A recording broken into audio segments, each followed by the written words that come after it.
Good evening সবাইকে। আজকে না আমাদের সন্ধ্যেটা খুব ভালো করে মজা করেই কাটালাম। কেন বলো তো? এই দেখো, দেখতেই পাচ্ছ আমি চাউমিন করছি। তো আবার হঠাৎ দেখছি ভাইয়ের বউ আর ভাইয়ের ছেলে এসেছে আমাদের বাড়িতে। বুঝতেই পারছো অনেক দিন বাদেই এরা এসছে, মনটা খুবই ভালো হয়ে গেছে। তো এরা সবসময় তো আসে না। তো ওরাও আবার, আমার ভাইও খাবার দাবার নিয়ে এসেছিলো, চাউমিন পকোড়া। তার মধ্যে আমার জাও ছিল, আমার জাও নিয়ে এসেছিলো মোমো।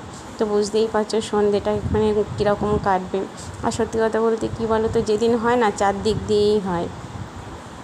আমার ভাই আবার ওর ছেলে আর বউকে রেখে ও আবার বাড়িতে গেছিলো, কারণ ও দোকান খোলা ছিল। তো ও দোকান বন্ধ করে পরে আসবে বলেছে। তো যাই হোক, দেখো আমার ভাইও চলে এসেছে। তো ছেলে আবার ওকে দেখে দৌড়িয়ে গেল ওর কাছে। তো আজকে আবার কি হয়েছে, তোমার দাদাভাইও কলকাতায় গেছিলো একটু দরকারে। কলকাতা থেকে আসার সময় আবার ও না মিষ্টি নিয়ে চলে এসেছে। তো সত্যি মিষ্টিটা দেখেও খুব ভালো লাগছিলো, আর মানে খেতেও খুব টেস্টি ছিল। তো আমার মেয়ে আগে খেয়ে দেখলো।